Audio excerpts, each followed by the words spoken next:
Nothing goes up or down in a straight line, including gold. So we're at a time right now, which for savvy investors is actually pretty nice because now you can buy stuff for, a quarter or a third off of what it was a month ago, and some good companies.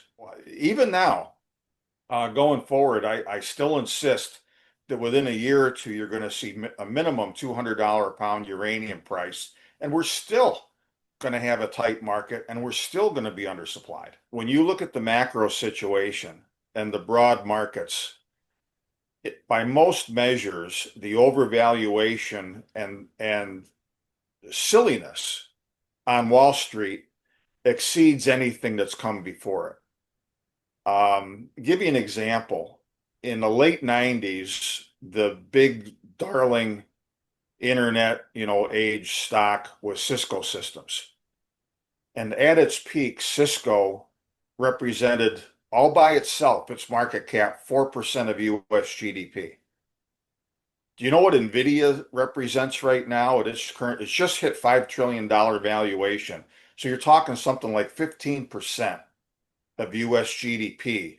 The overall output of the whole economy officially represented the market cap of one stock, NVIDIA. Be raising some cash, rotate your most extreme winners maybe in the precious metals move, take some money off the table, especially if it's in the general stuff like the ETFs and whatnot. But then look at those individual stocks that have got the superior long-term exploration stories and the best management and be adding to them. For disclosure purposes, our site does not make recommendations for purchases or sale of stocks, services, or products. Nothing on our site or this podcast should be construed as an offer or solicitation to buy or sell products or securities. All investing involves risk and possible losses. This podcast is for entertainment purposes only. What do you do to diversify for the end of the world? I don't know. Well, you look at different short positions. You look at what type of individual stocks and stories out there are going to stay relevant or become more so if we do see hard times for the economy. I mean, one of my favorite statistics, maybe you've heard me say it before, if you go back to the Great Depression from the top of the market in 1929 until it bottomed in the spring of 1932, the stock market was down 89%. But one out of three public companies were higher in price during that time. And well, why were they? Well, Homestake Mining is the famous one for, gold bug example. But, people need food. They need utilities. They need to be able to turn a light on, and things like that. So I think that people are going to have to, distinguish between wants and needs. And, one theme that's kind of sounds a little bit corny, but, buy needs and sell wants when it Yeah. comes to the stock market. That's one thing. And there's always going to be innovation, no matter how bad things get. There's still going to be markets. There's still going to be liquidity. And so you got to ask yourself, well, what is still going to survive, if not do better, if, all of a sudden people realize that this AI thing really is more flim flam than it is real. Chris, it's always a pleasure to have you on the show. For investors or following that has not tuned in before, Chris Temple is the founder of the National Investor, and he is a wealth of information and knowledge for our podcast. So I think the best place to start is gold and silver. Gold's had quite a tumultuous couple weeks. I mean, look, both of them, and for somewhat different reasons, Cali, have got great long-term fundamentals. Okay.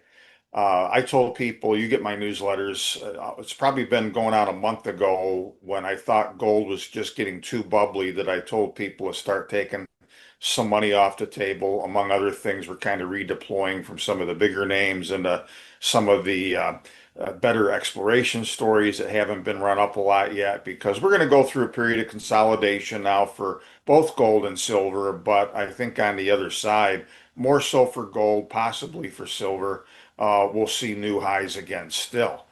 Silver caught up kind of in a big hurry uh, in the recent past to gold and made its own new nominal high, certainly not in inflation adjusted terms like gold did. But now both of them have sold off because they got a little bit too frothy. And as we saw yesterday too, with the Fed, there is still a chance, at least on the surface, that the Fed is going to keep things a little bit tighter than the markets thought was going to be the case. And, therefore, we've seen long-term interest rates pop back higher. Take a look at the chart of the U.S. dollar, which has been putting in a very methodical bottoming process and could turn higher. I mean, we're back within a whisker of triple digits on the U.S. dollar index. I don't think fundamentally that's going to be justified for a long time, but nothing goes up or down in a straight line, including gold. So we're at a time right now which for savvy investors is actually pretty nice because now you can buy stuff for, a quarter or a third off of what it was a month ago, and some good companies. It feels like, a sale compared to a couple months ago because you didn't know really where to jump in for some of the mining companies. Are you thinking in the short term, like for the end of this year, that the exploration, like a discovery story or a producer is like the best place when you're looking in the precious metal space, or what are your thoughts? I want to look company by company right now at fundamentals. I pulled back significantly when it comes to the overall exposure, but generally speaking, I did that by telling our audience to cut back on our exposure to ETFs, which I add more as trading vehicles or like weighting vehicles. If I like the precious metals, we'll get heavier into ETFs. If I think we're going to have a correction or one starts, we'll pull back a little bit. But generally speaking, with a couple recent exceptions where I told people to sell a couple of different names entirely because I just didn't see any more good surprises to come. I think everybody knows everything about them. We already made money. Let's get out. I think you want to stick with the better development stage stories and the ones that have got a better than even exploration story. I mean, you look at a stock, for example, that I added back to my list a few years ago, U.S. Gold.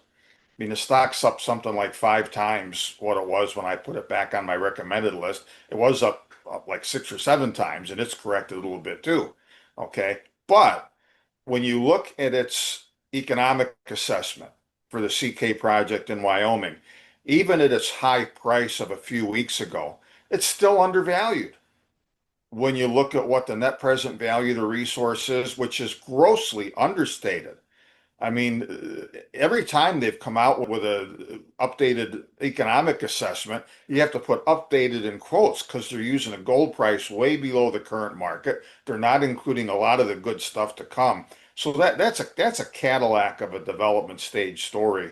And when you see some selling in it right now, along with everything else, you want to buy a little bit more or buy some, period, if you don't have any yet. A couple of really good exploration stories out there that have got some major blue sky potential, but they're relatively underfollowed. You look at a Formation Metals or a Tectonic or North Peak Resources in Nevada. I mean, North Peak and Tectonic especially have projects that nobody really was paying any attention to for years. And all of a sudden, you got each of these companies' major projects in the hands of good seasoned management with a lot of, successes in their background. So I'm excited at the prospect of those things long term. You may need to have some patience. I think that we're going to grind sideways to lower potentially still for the metals near term, barring any surprises that come out of left field that scare people right back into gold again, which is always possible. I mean, if you look at a chart of the gold price, you can go down as low as 33 or $3,400 and still be in a long-term uptrend. I don't think that we're necessarily going to see that extreme. I'm looking at more like 3,800 because that was another minor breakout level. 3,400 was a big breakout point, if you remember, Cali, back in the summer. There's so many projects now moving forward in the US.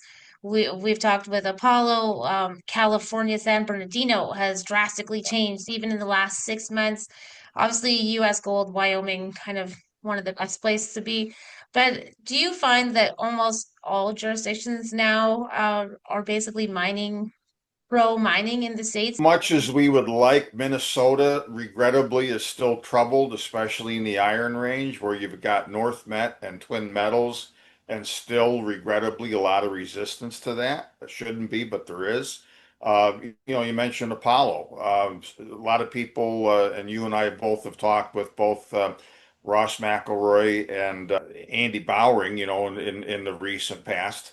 People don't realize that California has got this one county there with right now 90 different active mining projects. The majority of them are gravel and road fill and stuff like that. But you've got Equinox Gold, you've got MP Materials that really put San Bernardino County back on the map. So some of these jurisdictions really are good. I think in a broad sense, we have a better policy tailwind for extractive industries generally than at any point in our lifetimes. But there's still a lot of roadblocks out there. We need tort reform desperately in this country because when you're asking people, even in an environment recently where, okay, commodities are looking better, the Trump administration's on board, especially with uranium and nuclear, but beyond that, with base metals, with critical materials, with rare earths, et cetera, you're still looking, if you're an investor putting money in these things, you're still looking at many years and a lot of risk before you're ever going to get a return. And maybe it's somewhat less bad than it's been, but we still have a lot of work to do in the US to clean up this whole process, streamline it, accelerate things. It's an economic and national security imperative. And we're going to learn the hard way still that we should have taken us a lot seriously with a lot more money and a lot more policy and a lot faster than what's happening. Well, I feel like you guys are doing a better job than here in Canada. Speaking of uranium and nuclear, you saving us in Canada with the Camco. Do you want to talk about just what your thoughts are? That feels like a huge push for the nuclear side. And again, we've had some discussions about uranium that it's time to shine, and it looks like that's going to be Yeah. kind of the next trajectory for it. You've heard me say more than once, Callie, that of all of the non-gold commodities out there, my number one favorite for a while now has been uranium. And that's been for a lot of reasons. Nuclear energy generally worldwide has got the best policy tailwind. It's got overwhelmingly more support than any other commodity, any other energy alternative does. You've still got a lot of people don't like fossil fuels, trying to do away with those, not under the current administration here, of course, but elsewhere you do. You've still got Germany, idiocy over there of blowing up nuclear reactors. A lot of us have seen that online recently on Twitter or LinkedIn or whatever, while they're strip mining for coal. I mean, how ass backwards can you get? But with the exception of Germany, which is hypocritical because they're buying energy from France, which is generated by nuclear power. Um, with that exception, everybody's on board. And in this country, Democrats, Republicans alike overwhelmingly understand that this is the best way to meet whatever your goals are of zero carbon emissions, of increasing energy availability for AI and data centers and whatever. And just because the whole world continues to see its demand for energy go up inexorably every single year. Whether you're a developed nation or a developing nation, everybody needs power, everybody needs juice.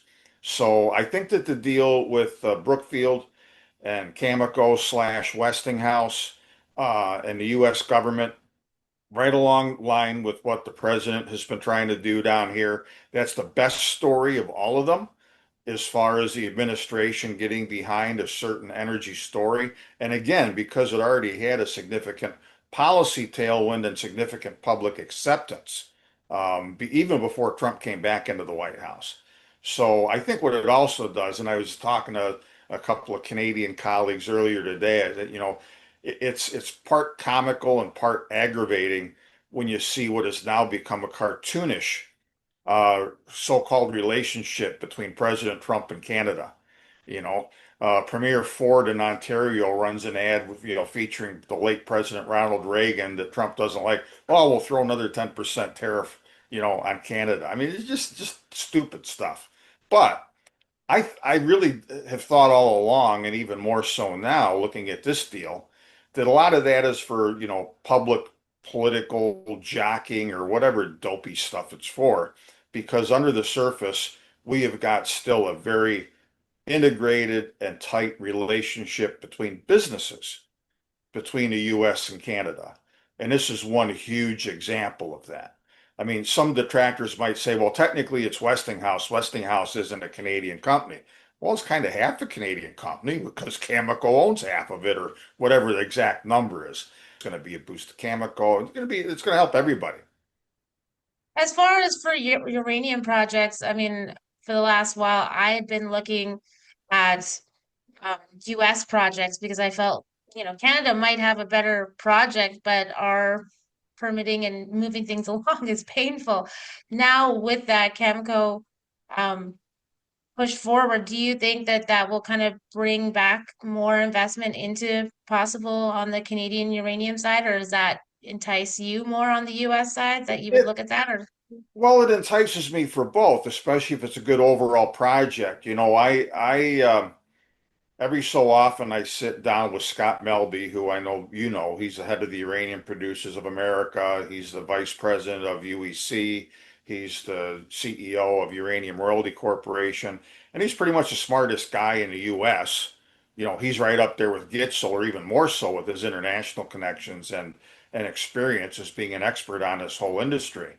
And he was one of the first ones to tell me many months ago, and I'm hearing this increasingly now, Callie, that when we've all seen these charts showing, and I was just at a meeting last week down in Palm Beach, an energy policy meeting. The President Trump's son, Donald Jr., was there. He was our dinner speaker, and we were talking about these things there. And everybody, including at this meeting, they've got these charts showing uranium supply and demand and this huge gap going forward for as far ahead as you want to look, and it's getting worse rather than better. Okay, two things about that. Number one, most of those charts that have been put out by the industry only contemplate the new reactors and projects that have been announced, whether it's by China, the US, whoever. Okay. There are more that are going to come on board, number one. Number two, none of them, for the most part, contemplate the added demand for uranium that's going to be coming from industries and all manner of players the world over, from small modular reactors, these smaller mini nuclear power plants that might, be there to power a big warehouse complex, a big underground mining operation, their underground and above ground power needs, a small town, whatever the case may be.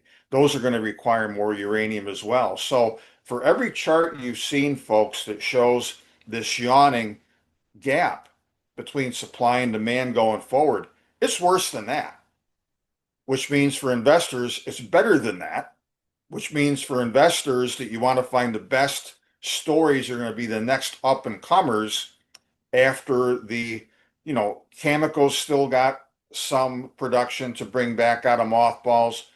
Energy Fuels does, UEC does. You've got a few other bigger projects coming on board. You add all of that together, and in just the next 3 to 5 years, we're going to be learning starkly it's still not nearly enough. Meanwhile, you still have got some constraints to production. Kazakhstan, for people who have followed that country and its industry, they stole a lot of low-hanging fruit from the future. And so they're not going to be the big low-cost player going forward that they have been in the past. They're going to be disappointing as far as their production. Cameco has given warnings that its overall production may be less than what they had said before. It's taking longer to ramp back up because you need acid, you need other inputs, you need labor. And not all of those things are out there. So you've still, in those respects, got the same challenges and headwinds that we have in the mining industry generally. Gross underinvestment for many years. Now, all of a sudden, almost like someone flipped a switch in relative terms, now we need all of this uranium that we've kept in the ground or been getting from foreign countries. You can't get it that fast. So even now, going forward, I still insist that within a year or two, you're going to see a minimum $200 a pound uranium price And we're still going to have a tight market and we're still going to be undersupplied. I want to talk a little bit about the one-offs. Obviously, critical minerals has been the number one thing of 2025 that we've heard all the way.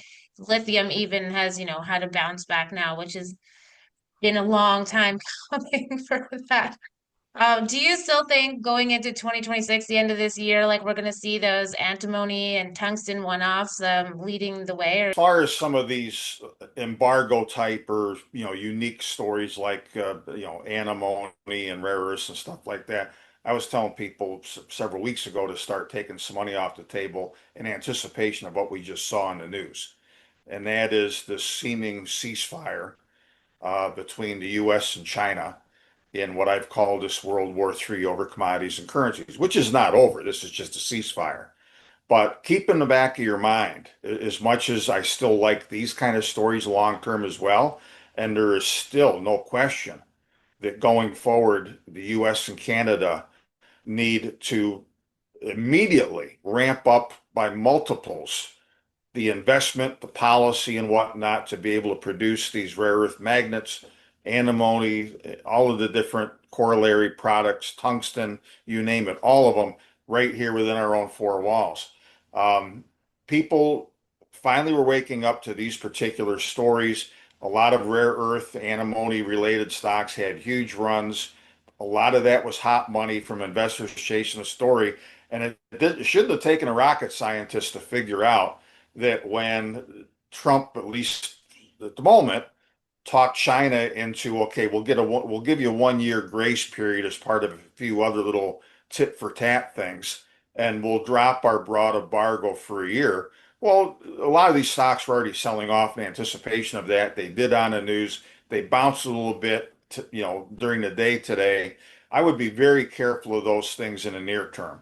Um, there's no question that the world is realigning. There's no question that the age of globalization is ending and that we're going to see different types of alliances emerge.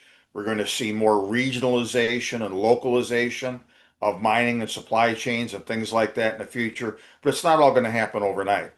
So these are still actionable stories going forward for the long term, but for the here and now, and I warn people about this, both Trump and President Xi had political reasons and practical reasons for whatever all of their other heated rhetoric might have been to stand down, at least for a little while. Give everybody a breather. Don't panic the markets too much. Professor Steve Hanke, a great libertarian economist, one of the smartest people out there, has made the point, and I believe accurately so, and I'm not proud of this as an American, that if China really wanted to, and they were just going to walk away from Trump and really put the screws to us as far as critical materials and rare earths and so forth, they could have our economy grind to a halt inside of a year. Likewise, the other part of our mutual assured destruction, some people remember that mad term from, the old Cold War days of the US and Soviet Union, you nuke us, we'll nuke you. Well, China's weakness is their debt structure and everybody being insolvent in that country. And it's worse than anything that the US has right now. We got a bad fiscal situation. Theirs is the worst on the planet. And so there are things that the US can do to China to harm that, which is what we've been doing. And that is tariffing their exports so that they can't export as much. Now, the interesting part of this, and some of the pro-Trump press today, as I've watched at Cali here in my country, oh, the president made a good deal again. He got China to relent on rare earths. Well, I got two news flashes for you. Number one is China, unless anybody has forgotten, is wrapping up their, every 5 years they have this big game plan for the next 5 years that they trot out.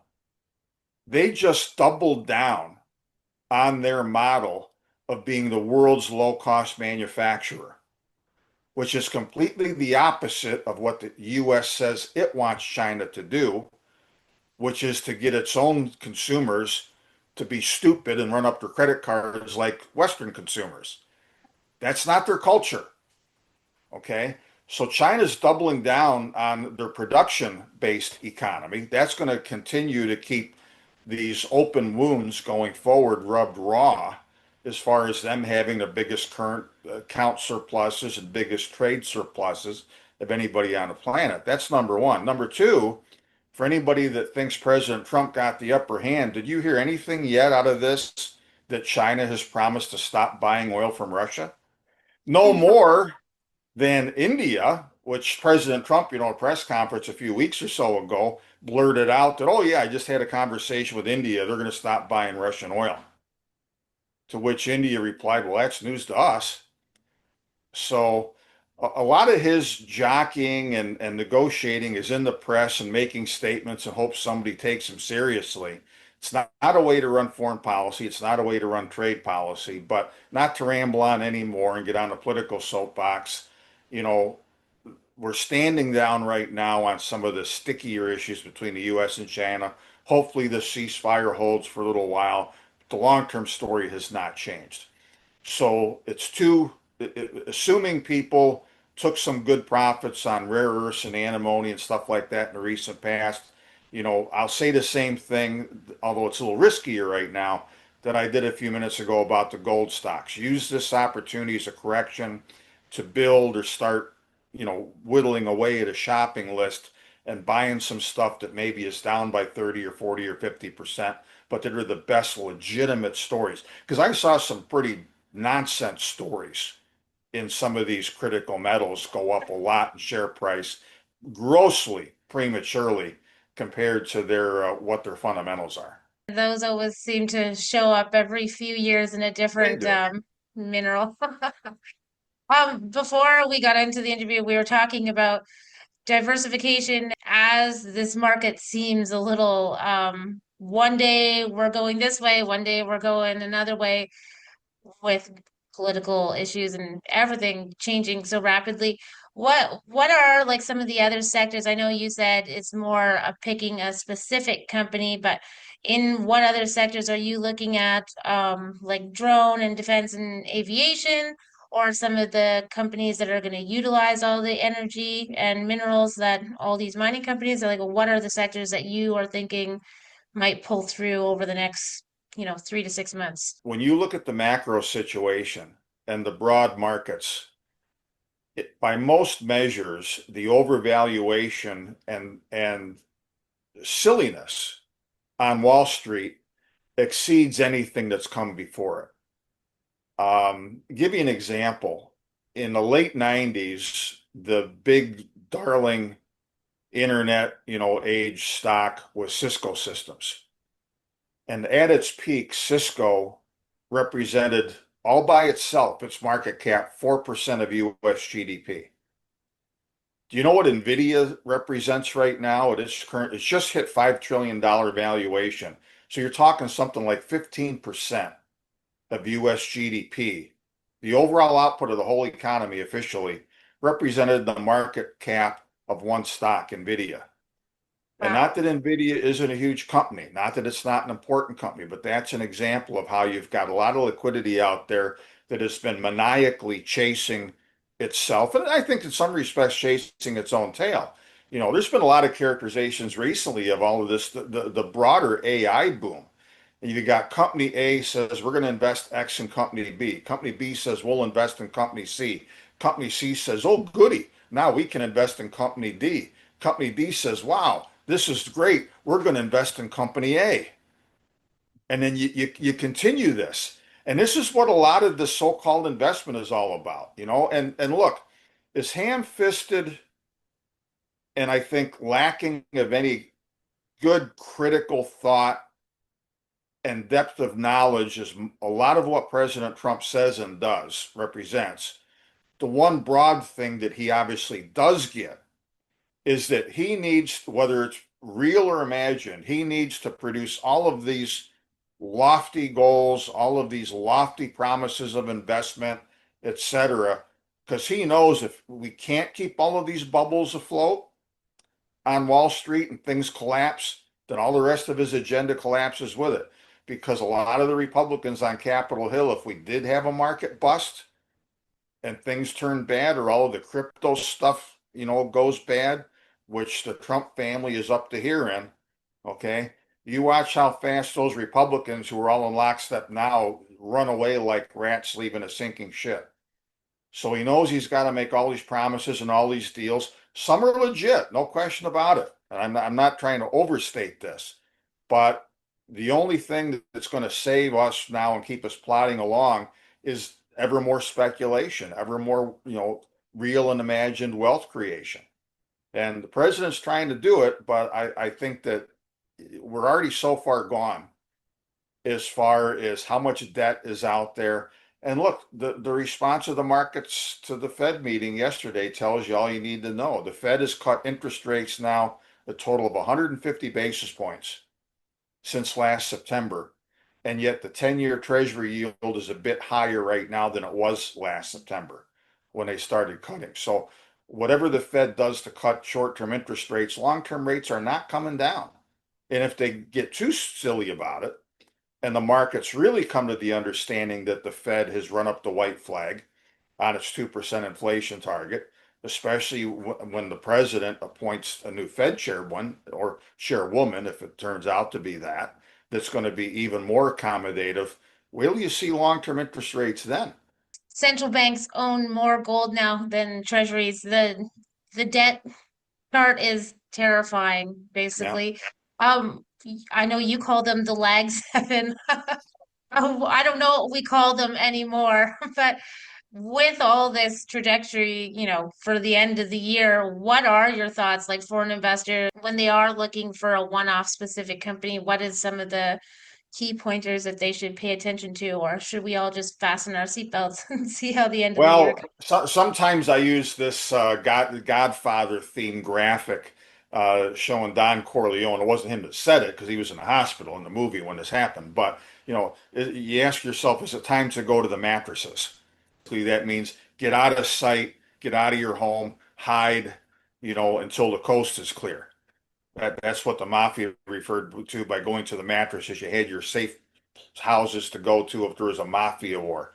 Well, by the same token, I think that the best course of action right now is to not be in a hurry to buy much of anything and to be raising cash, as I've been advocating that our members do for some weeks now. Be raising some cash, rotate your most extreme winners maybe in the precious metals move, take some money off the table, especially if it's in the general stuff like the ETFs and whatnot. But then look at those individual stocks that have got the superior long-term exploration stories and the best management and be adding to them. We mentioned Apollo a few minutes ago. Apollo is not terribly far from a development decision and then potential financing. That's the other big move, typically, of course, on the Lassonde curve. One is when you have an initial discovery. The other is when you're actually going to be developing it, and the economics all of a sudden looks like it's going to be real. So that's still out there. Not to mention the wild card, of course, is Cali of the Cinco de Mayo project in Mexico, if they can finally get that turned on as well. So there's a lot of good individual stories out there that didn't run up a lot in this last move. We're going to have to go through again some backing and filling and correction, but the long-term picture is still very, very positive. The whole defense and cybersecurity. I know you talked to us through Investor Ideas back in early spring. Is it still a sector that you're still looking at I heavily? still like cybersecurity stocks. I've got three on my recommended list right now. They're all three still there. A couple of them have done fairly well. One of them is just kind of plodded along and flatlined business-wise. That's a sector that is going to go through a new wave of consolidation in the months and few years ahead as well. I think we saw this several years ago with cybersecurity stocks, but that's a needed area.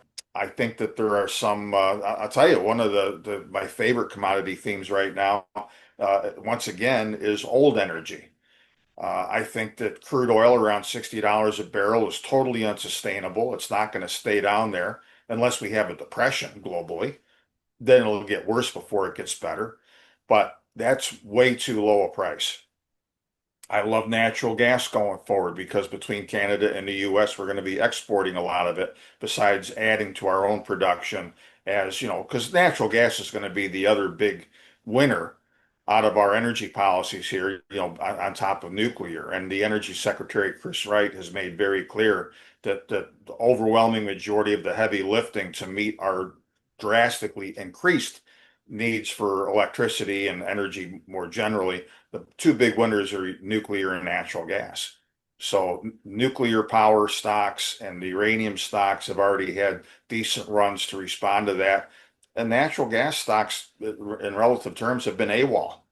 And I don't see that lasting. So that's a great area that's got a lot less risk than other things. As we come to a close for the end of this year, I know you started this year with Does the Math Make Sense? Do you, as you've watched this year, do you have a new model that you think you're going to head into 2026 with I yet? don't know yet. I don't know yet. I haven't given that a lot of thought. I mean, the math one is still very appropriate, in my opinion. And again, all you have to do is look at the aftermath of the Fed meeting yesterday and the massive borrowing needs on the parts of governments all around the world, not just the U.S., the relatively limited supply of capital going forward. It's going to require central banks to keep the accelerator to the floor and keep liquidity out there. And the thing to keep in the back of your mind now is that all this is going to do is maybe give us stagflation. We're not going to have good economic growth going forward because too much and too many segments of the economy, Cali, are choking on all of this debt and all of the chronically high prices. Powell was asked yesterday, how can he, and I'm paraphrasing the reporter's question in his press conference, how can he be so dismissive of inflation and claim that it's actually pretty close to his 2% target if it wasn't for the tariff part of it, which is silly when you look at all the consumer sentiment measures, and consumers are not feeling good about things, and consumers are really still struggling under high prices. And he had to half admit that we really do have this bifurcated economy where 60%, give or take, of the US population that doesn't have, a bucket full of AI stocks and cryptocurrencies or whatever, they're living hand to mouth and they still are very acutely feeling it, the inflation. So one of the things I fear going forward is that this already raw political divide in the US is going to get more toxic socially. And you're going to have a lot more pushback from people who just can't make ends meet. We're seeing some threats of that right now with this government shutdown, and we're only a day or two from people not getting their food stamp and SNAP and related allotments for the month of November.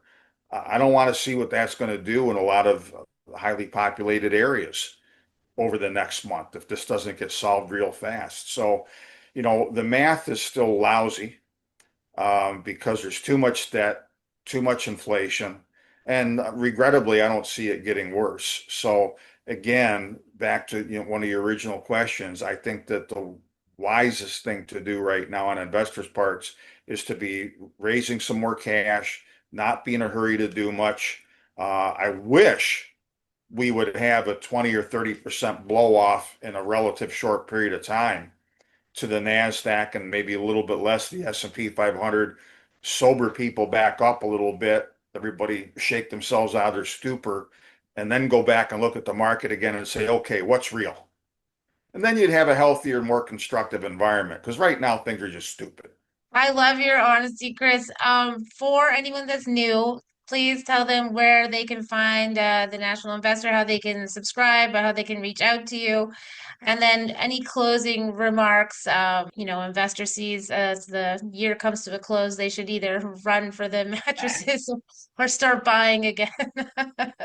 Well, the simple answer to the first part is just simply go to nationalinvestor.com. You'll see a lot of recent commentaries there, coverage on some companies, a lot of general macro stuff there, all kinds of things. Links to my social media accounts on the front page as well. And if you want to get all of my specific recommendations on stocks, ETFs, allocation, and whatnot, click on the membership. Otherwise, again, I think, Callie, for the near term, look, this stock market advance has gone farther than anybody should have reasonably thought was possible. But even with a company that's, here to stay like an NVIDIA, when you see the dynamic of so much passive money just mindlessly piling into all of these same places, okay, it's a big warning signal. Another big warning signal is that even just a few days ago, as all the major indices were hitting fresh highs, the breadth figures had broken down. And what I mean by that is that it's nice to see, the S&P 500 was up, 30 points a day or 50 points a day, whatever. But when 2 out of 3 stocks are down, and that's consistent every day, it tells you that internally the strength of the market is breaking down. And not all the time, and certainly not in the recent past, but ultimately that does lead to a correction. And again, we are grossly overdue for one. I showed people the gold chart when gold was getting up near 4,400. And I said, sorry, folks, I still love gold long term, but we need to be taking at least some money off the table because nothing goes up parabolic like this without coming right back down. All right. It's got to correct. It's got to, have some period of retrenchment or correction or whatever. The stock market still thinks it's exempt from that law of technical analysis and gravity, but it's not. And I can't tell you when it's going to happen. I don't have a crystal ball or a tricked out DeLorean. But that is the thing I'm worried about going into the end of the year is that too many of these chickens are going to come home to roost. And you want to be out of harm's way, be building that cash reserve and pray for that long overdue 20 or 30% cyclical bear market because then you can go and have fun again.